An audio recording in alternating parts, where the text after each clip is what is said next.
भी सरकार इतनी जल्दी में क्यों थी?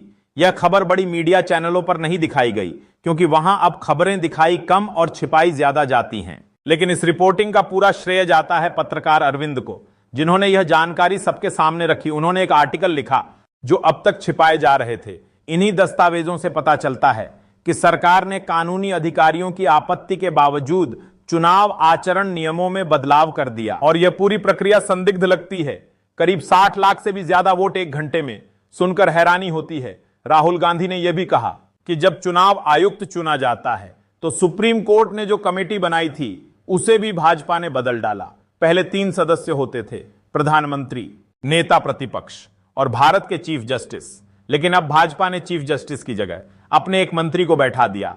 मतलब विपक्ष को कोई भी अधिकारी पसंद ना हो तो भी फर्क नहीं पड़ता, क्योंकि भाजपा के पास 2 वोट हैं, प्रधानमंत्री का और उनके मंत्री का। मल्लिकार्जुन खड़गे चाहें तो भी कुछ नहीं कर सकते। राहुल गांधी का कहना है कि यह व्यवस्था ही गलत दिशा में जा रही है। चुनाव आयोग के अधिकारी वही बनेंगे जो भाजपा को मंजूर होंगे, जो सरकार के इशारे पर काम करेंगे। हमने देखा है कि जब पश्चिम बंगाल में चुनाव हुए तो वहां भी आयोग पर सवाल उठे।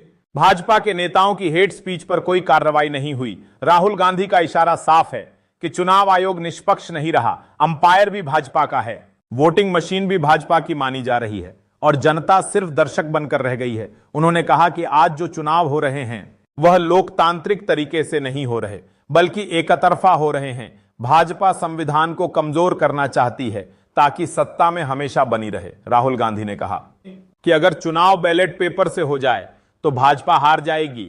यह आरोप कोई हल्का आरोप नहीं है, यह हमारे लोकतंत्र की जड़ पर चोट है। तो अब सवाल यह है कि क्या चुनाव आयोग को लेकर जनता का भरोसा बना रह पाएगा? क्या भविष्य में विपक्ष को भी कोई अधिकारी चुनने का अधिकार मिलेगा, या फिर यह सिलसिला ऐसे ही चलता रहेगा?